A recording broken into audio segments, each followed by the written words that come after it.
Hello everyone. तो कैसे हैं आप लोग। आज के इस पर्टिकुलर वीडियो लेक्चर में हम डिस्कस करने वाले हैं क्रोमेटोग्राफी टेक्निक के बारे में। क्रोमेटोग्राफी टेक्निक का ये लेक्चर नंबर सेकंड होगा, जिसमें आज हम डिस्कस करेंगे टीएलसी यानी कि थिन लेयर क्रोमेटोग्राफी के बारे में। लेक्चर नंबर 1 में क्रोमेटोग्राफी टेक्निक के उसमें हमने बात किया था बेसिक ऑफ क्रोमेटोग्राफी के बारे में और पेपर क्रोमेटोग्राफी के बारे में हमने बात किया था। तो आज यहाँ पे हम टीएलसी के बारे में बात करने वाले हैं। ये रही मेरे बारे में छोटा सा इंट्रोडक्शन। तो चलिए मूव करते हैं लेक्चर की तरफ और डिस्कस करते हैं टीएलसी यानी कि थिन लेयर क्रोमेटोग्राफी के बारे में। तो सबसे पहले देखते हैं कि what is thin layer chromatography यानी कि थिन लेयर क्रोमेटोग्राफी होता क्या है, और इसको हम शॉर्ट फॉर्म में टीएलसी भी बोलते हैं। तो इन टीएलसी ये layer of solid particle spread on a support example a glass plate, thin layer of chromatography TLC. तो टीएलसी में होता ये है कि इसमें एक एक लेयरिंग जो होती है वो बनाई जाती है किसकी, सॉलिड पार्टिकल की। कहाँ पे, ग्लास प्लेट पे। देन अगर हम बात करें थिन लेयर क्रोमेटोग्राफी की, तो इसमें स्टेशनरी फेज जो होता है वो होता है क्या, thin layer of silica gel या एल्यूमिना होता है या ग्लास होता है, सॉरी, या सिलिका हो सकता है या तो एल्यूमिना हो सकता है। और इसका जो लेयरिंग बनाएंगे वो किस पे बनाएंगे, या तो ग्लास होगा या तो मेटल होगा या तो प्लास्टिक की प्लेट होगी। यानी कि ग्लास प्लेट भी हो सकता है, मेटल प्लेट भी हो सकता है और प्लास्टिक की प्लेट भी हो सकती है। जैसे कि ये आपको शो हो रहा होगा, ये वाला स्ट्रक्चर कुछ। तो ये जो है एक प्लेट दिखाई दे रहा है आपको। इसके ऊपर क्या करेंगे, एक यूनिफॉर्म लेयर सिलिका जेल की या एल्यूमिना जेल की इस पे क्या करेंगे, स्प्रेड कर देंगे। तो ये आपका जो ये क्या कहते हैं इसको, ये जो प्लेट है वो बन करके ये तैयार हो जाएगा। देन मोस्ट कॉमनली अगर हम बात करें तो सिलिका जेल ही यूज किया जाता है एल्यूमिना की जगह पे, is use as a stationary phase. तो स्टेशनरी फेज के रूप में हम सिलिका जेल यूज करते हैं। Then in silica gel the silicon atom are joined by oxygen atom in a giant covalent structure. तो इन सिलिका जेल में क्या होता है कि सिलिकॉन एटम्स जो होते हैं वो ज्वाइंट होते हैं किससे, वाया ऑक्सीजन एटम से, किससे, कोवेलेंट बॉन्ड से। The other commonly use stationery phase is alumina यानी कि एल्यूमिनियम ऑक्साइड। तो यहाँ पे जनरली हम क्या यूज किए हैं, सिलिका जेल यूज किए हैं। और दूसरे अगर हम कंपोनेंट की बात करें कि दूसरा कौन सा और इसमें स्टेशनरी फेज ऐड कर सकते हैं, तो वो एल्यूमिना को हम इसमें ऐड कर सकते हैं, यानी कि एल्यूमिना का भी प्लेट हम बना सकते हैं। तो जैसे कि हमने बात किया था पेपर क्रोमेटोग्राफी के बारे में कि उसमें क्या-क्या चीजें, कंपोनेंट्स में क्या-क्या चीजें हो सकती हैं। तो ये टीएलसी का चैम्बर, जैसे कि उसमें एक चैम्बर था, उसमें यहाँ पे टीएलसी का चैम्बर है। ये टीएलसी की प्लेट हो गई, ये सपोर्टिंग लाइंस हो गई, देन मोबाइल फेज हो गया। तो कुछ इसके इंस्ट्रूमेंटेशन के बारे में हम आगे भी बात करेंगे। अभी ये तो जस्ट हमने बात किया कि what is thin layer chromatography यानी कि थिन लेयर क्रोमेटोग्राफी होता क्या है। तो आगे अब हम मूव करते हैं और देखते हैं सबसे पहले principle of thin layer chromatography के बारे में। तो इसके प्रिंसिपल के बारे में पहले हम बात कर लेते हैं कि आखिर ये किस प्रिंसिपल के ऊपर बेस्ड है। तो अगर हम बात करें थिन लेयर क्रोमेटोग्राफी की, तो thin layer chromatography is performed on a sheet of glass, plastic और aluminium foil which is coated with a thin layer of absorbent material, usually silica gel, aluminum oxide, alumina और cellulose। तो बोला वही गया है कि ये जो थिन लेयर क्रोमेटोग्राफी होती है वो परफॉर्म की जाती है कहाँ पे, on a sheet of glass, या तो ग्लास की शीट होगी या तो प्लास्टिक की शीट होगी या तो एल्युमिनियम फॉयल की शीट होगी, जो कि कोटेड होता है, किससे कोटेड होता है, thin layer of absorbent material. एक एब्जॉर्बेंट मटेरियल होता है, उसकी उसका हम thin layer, uniform thin layer, उस पे हम क्या करते हैं, उस पे बनाते हैं। और जनरली वो जो थिन लेयर बनता है एब्जॉर्ब मटेरियल वो किसका बना होता है, या तो वो सिलिका जेल का बना होगा या तो वो एल्युमिनियम ऑक्साइड यानी कि एल्यूमिना का बना होगा या वो सेलुलोज का भी बना हो सकता है। Then this layer of absorbent is known as the stationary phase. और यही जो एब्जॉर्बेंट मटेरियल है, यानी कि थिन लेयर जो बना रहे हैं एब्जॉर्बेंट मटेरियल का, जैसे कि सिलिका जेल हो गया, एल्यूमिनियम ऑक्साइड हो गया या सेलुलोज हो गया, उसी को हम बोलते हैं स्टेशनरी फेज। अब स्टेशनरी फेज और मोबाइल फेज क्या है, इसके बारे में हम पहले लेक्चर में आज खूब अच्छे से इसको हम देख चुके हैं। तो अगर ये जो लोग नए हैं, जिनको इसमें दिक्कत हो रही है कि स्टेशनरी फेज और मोबाइल फेज क्या है, वो पहले लेक्चर में जाकर के बेसिक ऑफ क्रोमेटोग्राफी कवर कर ले। Then after the sample has been applied on the plate, a solvent or solvent mixture known as the mobile phase is drawn up the plate by a capillary action। तो जब simple जो sample जो होता है वो plate पे जब वो पोर हो जाता है, तो जो सॉल्वेंट के अंदर जब उसको प्लेस करते हैं, तो वो क्या होता है, वो बाया कैपिलरी एक्शन के द्वारा वो क्या होता है, वो मूव अप करता है ऊपर की तरफ। Because different analytes ascend the TLC plate at different rate, separation is achieved। तो उसमें जो TLC प्लेट होता है, उसमें क्या होता है कि जो मटेरियल होते हैं वो मूव तो करते हैं असेंडिंग ऑर्डर में, लेकिन वो डिफरेंट डिफरेंट रेट से मूव करते हैं। Then it is thus based on the principle of adsorption chromatography or partition chromatography are combined of both।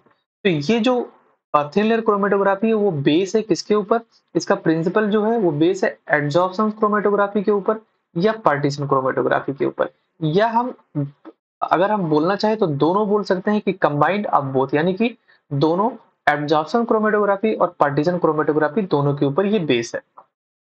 then depending on absorbent its treatment as nature of solvent employed। तो इसी के ऊपर यानी कि absorbent जो material होता है उसी को बेस बना करके हम ये क्रोमेटोग्राफी परफॉर्म करते हैं। The components with the more affinity towards stationary phase travels slower, components with less affinity towards stationary phase travels faster. तो हम इसके बारे में पहले भी बात कर चुके हैं कि जिन भी मॉलिक्यूल का जो एफिनिटी होगा वो स्टेशनरी फेज से ज्यादा होगा, यानी कि एफिनिटी मोर, देन ट्रेवलिंग जो होगा वो स्लो रेट से होगा। यानी कि अगर एफिनिटी ज्यादा है तो वो स्लो रेट से मूव करेगी, और एफिनिटी अगर कम है तो वो तेजी से मूव करेगी। देन वंस सेपरेशन अकर, एक बार जब सेपरेशन होने लगता है, the individual component are visualise as spot at a respective level of travel on the plate. तो एक बार जब सेपरेशन स्टार्ट हो जाता है, तो जो हमने पोरिंग की हुई है मटेरियल की, वो क्या होता है, वो उसके मूवमेंट के बेसिस पे वो अलग अलग लेवल पे वो दिखाई देना चालू हो जाते हैं। Their nature or character is identified by means of suitable detection technique. और बाद में उसका किस टाइप का नेचर है या किस टाइप का उसका कैरेक्टर है उसको आइडेंटिफाई हम डिटेक्शन करके के उसका उसका हम कर लेते हैं। तो अगर हम बात करें कि इसमें कैसे उसको विजुअलाइजेशन करना है, तो विजुअलाइजेशन की अगर हम बात करें तो थिन लेयर क्रोमेटोग्राफी में स्टेशनरी फेज जो है वो टीएलसी प्लेट हो गया आपका। देन मोबाइल फेज में एक यहाँ पे सॉल्वेंट रखा जाता है। तो ये टीएलसी प्लेट आपको ये दिखाई दी गई है, ये टीएलसी प्लेट आपको दिख रही है। फिर यहाँ पे हम सैंपल को पोर कर रहे हैं एक ही जगह पे, ये माइक्रो पाइपेट से। ये पाइपेट से हम पोर करने के बाद में क्या करेंगे, इसको सुखाएंगे। सुखाने के बाद में क्या करेंगे, इसको मार्क करेंगे कि ये किस लेवल तक का ये है, 1 सेंटीमीटर, 2 सेंटीमीटर, 3 सेंटीमीटर। इसको हम मार्क कर लेंगे अपने अकॉर्डिंग। देन इसको हम प्लेस करेंगे कहाँ पे, इस चैम्बर में इसको हम प्लेस कर देंगे जहां पे ये सॉल्वेंट के अंदर इसको हम डुबो देंगे हल्का सा। फिर ये कैपिलरी मूवमेंट इसमें करेगा, और ये सॉल्वेंट जो यहाँ पे जो ये हम पोर किए हुए हैं मटेरियल, ये मूव करना स्टार्ट करेगा। तो अब इसमें कौन कौन से मटेरियल हैं, यानी कि जैसे कि कंपाउंड ए है, कंपाउंड बी है और कंपाउंड सी है। तो इसमें 3 कंपाउंड्स थे। अब तीनों का मूवमेंट जो है वो अलग अलग रेट से होना स्टार्ट हो गया। अब यहाँ पे मूवमेंट होना स्टार्ट हुआ है और ये फाइनली मूव कर चुके हैं, क्योंकि सॉल्वेंट यहाँ तक पहुंच चुका है। अगर इससे ज्यादा सॉल्वेंट जाएगा तो ये बाहर चला जाएगा प्लेट के, तो फिर रिजल्ट हमारा जो होगा वो अच्छा नहीं आएगा। देन तो हम यहाँ पे सॉल्वेंट को रोके हुए हैं, रोक लिए हैं यहाँ पे। देन हम ये देख रहे हैं कि कंपोनेंट ये जो है ये यहाँ तक मूव किया है, कंपोनेंट बी यहाँ तक मूव किया है, कंपोनेंट सी यहाँ तक मूव किया है। तो अगर हम एफिनिटी की बात करें कि जो इसका सॉल्वेंट है, सॉल्वेंट के साथ हम एफिनिटी की बात अगर हम करें, affinity with solvent, affinity with solvent की अगर हम बात करें तो सबसे ज्यादा एफिनिटी जो है वो सी की होगी, देन उसके बाद में बी की होगी, देन उसके बाद में ए की होगी। यानी कि इससे जो ये तुम्हारा और मोबाइल फेज है, मोबाइल फेज से एफिनिटी जिसकी ज्यादा होती है वो स्लो रेट से मूव करता है। यानी कि सी जो मॉलिक्यूल है उससे एफिनिटी ज्यादा है तो ये स्लो मूव किया है, तो थोड़ी डिस्टेंस तक गया है। इससे एफिनिटी थोड़ी सी कम हुई है तो ये थोड़ा ज्यादा मूव किया है, और ए से एफिनिटी जो है वो बहुत कम है तो ये बहुत तेजी से मूव किया है। ये हो गया टोटल इंस्ट्रूमेंटेशन के बारे में इसके। देन अब हम आगे मूव करते हैं थोड़ा सा और देख लेते हैं कि इसके कंपोनेंट्स में कौन-कौन से कंपोनेंट जो हैं वो थिन लेयर क्रोमेटोग्राफी में होते हैं। तो TLC system components consist of TLC plate preferably ready made with the stationary phase. तो सबसे पहले हम टीएलसी प्लेट हमको चाहिए एक, और these are stable and chemically inert plate where a thin layer of stationary phase is applied on its whole surface layer. The stationary phase on the plate is of uniform thickness and it is a fine particle size. तो TLC plate जब हम बनाते हैं तो ये ध्यान देते हैं कि जो स्टेशनरी फेज, जो हमारा स्टेशनरी फेज है, जो कि सिलिका का या एल्यूमिना का एल्यूमिना की लेयर जो है, हम यूनिफॉर्मिटी को मेंटेन करेंगे। यूनिफॉर्म थिकनेस होना चाहिए उसमें, और उसमें जो पार्टिकल्स हैं वो फाइन पार्टिकल्स होने चाहिए। तो ये दो चीज जब टीएलसी प्लेट बनाते हैं तो ध्यान देने वाली बात ये है कि सबसे सबसे पहली बात ये है कि यूनिफॉर्मिटी होनी चाहिए उसके थिकनेस में, और दूसरी ये होनी चाहिए कि वो फाइन पार्टिकल साइज का होना चाहिए। तो सबसे पहले हमारा कंपोनेंट में टीएलसी प्लेट आ गया। देन उसके बाद में हमारे पास होना चाहिए टीएलसी चैम्बर। अब टीएलसी चैम्बर क्यों होना चाहिए, टीएलसी चैम्बर का काम क्या है? This is use for the development of a TLC plate. तो ये टीएलसी प्लेट के डेवलपमेंट में यूज होता है। The chamber maintains a uniform environment inside for proper development of spots. तो ये जो चैम्बर है वो क्या करता है, यूनिफॉर्म इन्वायरमेंट को मेंटेन करता है। कहाँ पे, क्यों मेंटेन करता है? क्योंकि जो प्रॉपर डेवलपमेंट जो स्पॉट का है वो प्रॉपर तरीके से हो सके, इसके लिए वो यूनिफॉर्म इन्वायरमेंट को मेंटेन करता है चैम्बर के अंदर। Then it also prevents the evaporation of solvents and keep the process dust free. और ये एक काम और करता है जो कि प्रिवेंट करता है इवेपोरेशन ऑफ सॉल्वेंट को, कि सॉल्वेंट इवेपोरेट ना होने पाए, और जो उसमें टीएलसी प्लेट डाला गया है वो क्या हो, वो डस्ट फ्री हो। इसकी वजह से हमारे पास टीएलसी चैम्बर होना बहुत ही इंपॉर्टेंट हो जाता है। देन टीएलसी चैम्बर के बाद हमारे पास होना चाहिए मोबाइल फेज। अब मोबाइल फेज का काम क्या होता है? This comprises of a solvent और ए सॉल्वेंट मिक्सचर। ये जो होता है या तो सॉल्वेंट होता है या सॉल्वेंट का मिक्सचर होता है। The mobile phase use should be particulate free and the highest purity of proper development of TLC spot. तो मोबाइल फेज जो होता है वो कैसा होना चाहिए? वो पर्टिकुलेट फ्री होना चाहिए और highest purity for development of spot. और प्योरिटी उसकी जो हुई वो बहुत ही प्रॉपर तरीके से हो, यानी कि हाईएस्ट प्योरिटी वाला होना चाहिए, ताकि प्रॉपर डेवलपमेंट हो सके जो टीएलसी में स्पॉट हम बनाए हैं। The solvents recommended are chemically inert with the sample stationary phase. तो सॉल्वेंट जो होना चाहिए वो केमिकली इनर्ट होना चाहिए विद द सैंपल के साथ में। देन उसके बाद में एक फिल्टर पेपर हमारे पास होना चाहिए। अब फिल्टर पेपर क्यों होना चाहिए? This is moistened in the mobile phase. तो ये जो मोबाइल फेज के अंदर जो मॉइस्टेंस है उसको ये क्या करता है, निकालने का काम करता है। To be place inside the chamber, इसको चैम्बर के अंदर इसको हम प्लेस कर देंगे। दिस हेल्प्स डेवलप ये uniform rise in the mobile phase. तो ये क्या करेगा, मोबाइल फेज के अंदर यूनिफॉर्म राइज जो होता है, जो जो उसके अंदर जो वो क्या कहते हैं, जो चढ़ना स्टार्ट करता है वो, यानी कि जो आपका कैपिलरी एक्शन के थ्रू जो वो यूनिफॉर्म राइज होता है उसमें, यानी कि जो पार्टिकल्स का मूवमेंट होना स्टार्ट होता है उसमें, वो जो हो वो प्रॉपर तरीके से हो सके।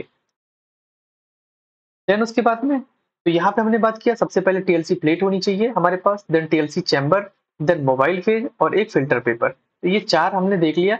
Then procedure of thin layer chromatography TLC. इसका प्रोसीजर अब देखते हैं कि इसका प्रोसीजर क्या है थिन लेयर क्रोमेटोग्राफी का। तो यहाँ पे ये हमारा है सॉल्वेंट, ये हो गया सॉल्वेंट, ये हो गया हमारा चैम्बर, ये हो गया हमारा टीएलसी प्लेट।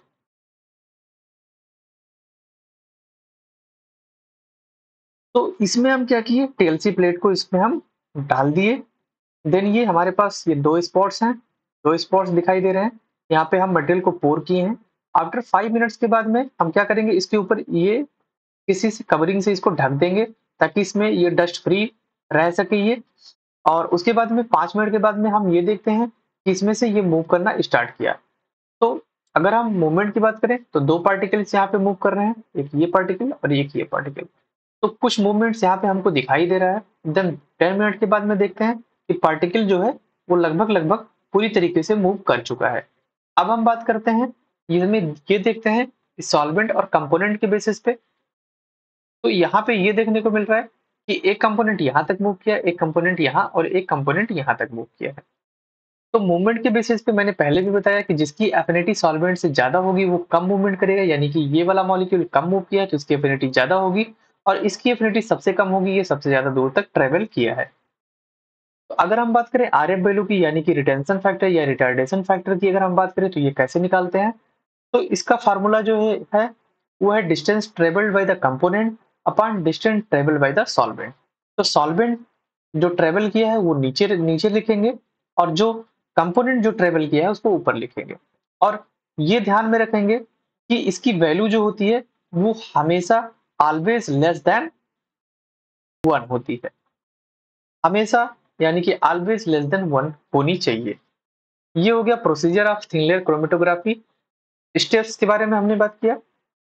देन एक एक करके देख लेते हैं। The stationary phase is applied on the plate uniformity and then allowed to dry and stabilise. तो सबसे पहले क्या किए हम, इसको स्टेशनरी फेज को अप्लाइड कर दिए, यूनिफॉर्म प्लेट मेंटेन किए इसका। देन उसके बाद में उसको ड्राई कर लिए हैं और उसको स्टेबलाइज कर लिए हैं। सबसे पहले हम एक लेयर बनाएंगे यूनिफॉर्मिटी मेंटेन करके, देन उसके बाद उसको हम सुखा लेंगे। These days however readymade plates are more common use. आजकल के दिनों की अगर हम बात करें तो रेडीमेड प्लेट हमको मिल जाते हैं इसके यूज के लिए, तो हमको ये बनाना नहीं पड़ता है। विथ ए पेंसिल ये thin mark is made at the bottom of the plate to apply the sample spot. तो हमने वही बताया कि नीचे की साइड में क्या क्या करते हैं हम, कि एक मार्क बना लेते हैं, 1 सेंटीमीटर, 2 सेंटीमीटर, 3 सेंटीमीटर, जहां भी बनाना है हमको अपने हिसाब से उसको मार्क बना लेते हैं, और उसी मार्क के मिडिल में क्या करते हैं, सैंपल को हम पोर करना स्टार्ट करते हैं। Then sample solutions are applied on the spot mark on the line in the equal distance। Equal distance पे, जैसे ये आपका प्लेट हुआ, ये टीएलसी का प्लेट हुआ, यहाँ पे हमने मार्क किया, ये 1 सेंटीमीटर हमने मार्क कर लिया। अब यहाँ पे मान लिया 2 जगह पे हमने मार्क किया है कि यहाँ पे हमको सैंपल को पोर करना है।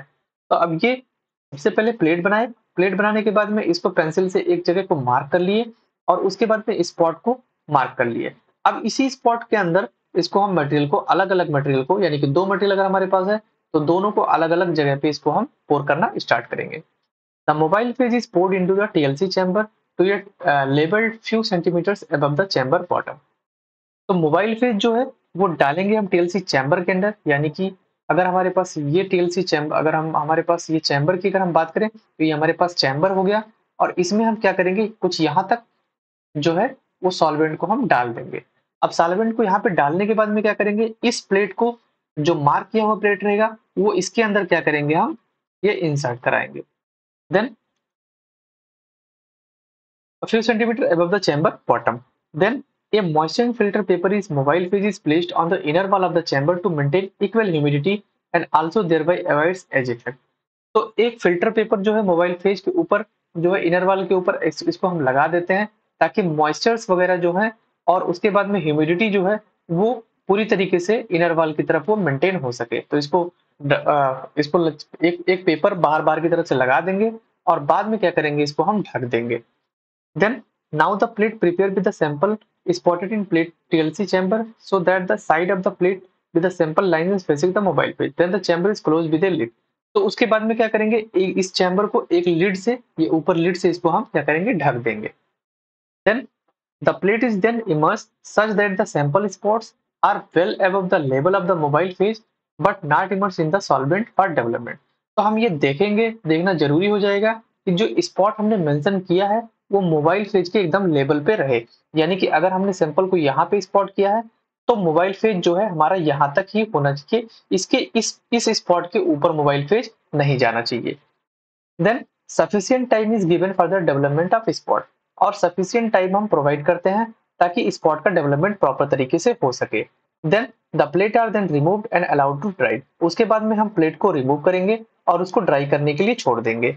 Then the sample spot are then seen in a suitable UV light chamber. Then उसके बाद में जो सैंपल स्पॉट्स होंगे उसको हम देख लेंगे किसके अंदर, यूवी लाइट चैम्बर के अंदर ले जा करके उसको हम सीन कर लेंगे, देख लेंगे। और any other method is recommended for the given sample, या तो कोई और मेथड अगर इसका होता है तो उसके थ्रू हम इसको देख लेंगे। तो some common technique for visualising the result of a TLC plate include, तो कुछ कॉमन टेक्निक्स हैं जिससे कि हम ये टीएलसी प्लेट को हम विजुअलाइज कर सकते हैं। जैसे कि पहला है यूवी लाइट, जो कि मोस्ट कॉमन होता है। Then iodine staining, iodine staining भी हो सकती है। KMnO4 स्टेन का यूज कर सकते हैं, निनहाइड्रेट रिएजेंट का यूज कर सकते हैं। तो ये कुछ टेक्निक्स हो गई जिससे कि हम टीएलसी प्लेट को विजुअलाइज कर सकते हैं।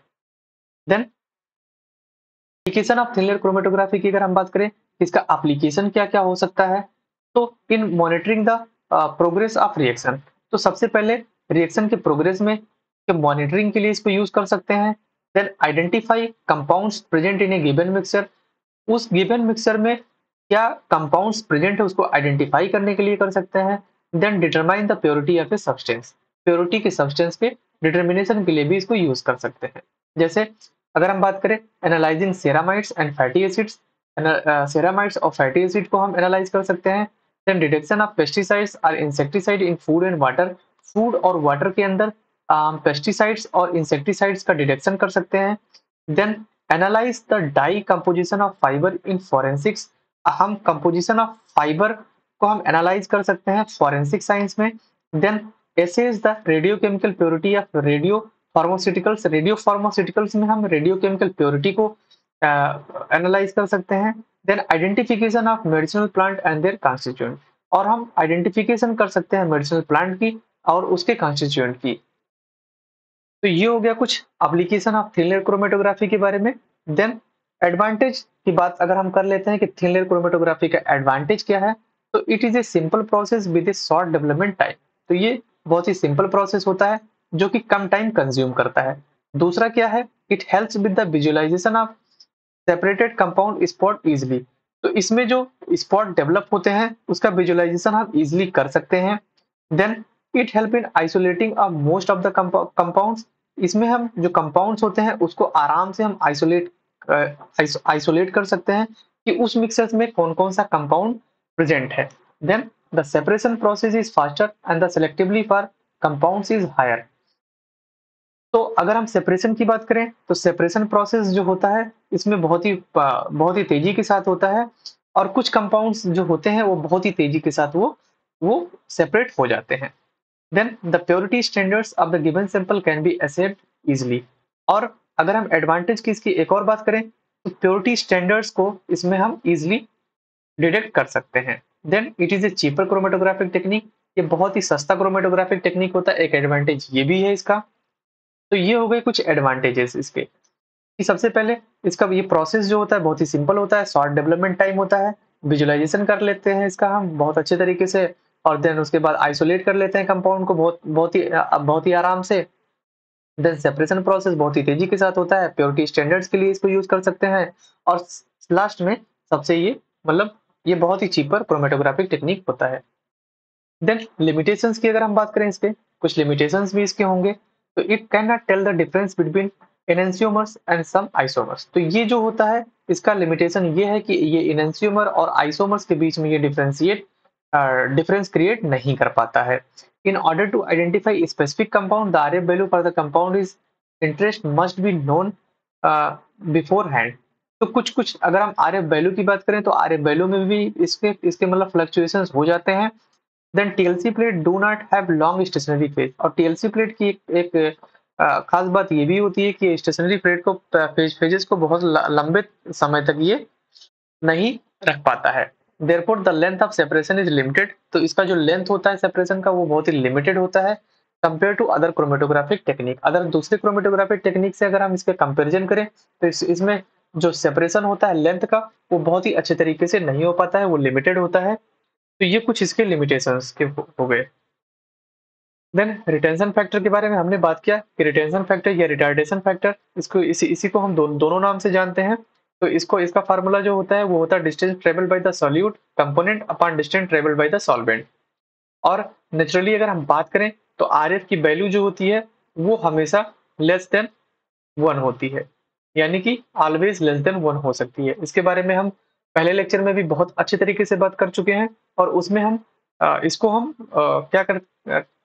इसको हम कैलकुलेट भी करके देख चुके हैं। जैसे मान लो कि यहाँ पे हम एक एग्जांपल ले लेते हैं कि कोई यहाँ पे प्लेट था, इसको हम मूव कराए, यहाँ पे मार्क करके इसको हम मूव कराए, ये कुछ टाइम के बाद ये मूव करके यहाँ तक पहुंचा 5 सेंटीमीटर तक, और जो सॉल्वेंट था ये आपका 10 सेंटीमीटर तक मूव किया। तो यहाँ पे जो कंपोनेंट मूव किया है, आरएफ अगर निकालेंगे इसका, कंपोनेंट मूव किया 5 और सॉल्वेंट मूव किया 10, यानी कि distance travelled by the solute component वो 5 मूव किया है और distance travelled by the solvent 10 move किया है। तो आरएफ की वैल्यू जो निकल के आएगी वो 0.5 आ जाएगी। तो ऑलवेज जो आरएफ वैल्यू जो होती है वो ऑलवेज लेस देन 1 होती है। तो ये हो गया ओवरऑल बात आज के लेक्चर के बारे में, यानी कि हमने बात किया ओवरऑल थिन लेयर क्रोमेटोग्राफी यानी कि टीएलसी के बारे में। तो लेक्चर नंबर 1 पेपर क्रोमेटोग्राफी और बेसिक्स ऑफ क्रोमेटोग्राफी और टीएलसी यानी कि थिन लेयर क्रोमेटोग्राफी, ये दोनों हम कवर कर चुके हैं। अब अगले लेक्चर में हम बात करेंगे गैस क्रोमेटोग्राफी के बारे में। अगर वीडियो पसंद आया है तो लाइक जरूर करें and don't forget to subscribe my YouTube channel biology by S K sir. Thank you so much.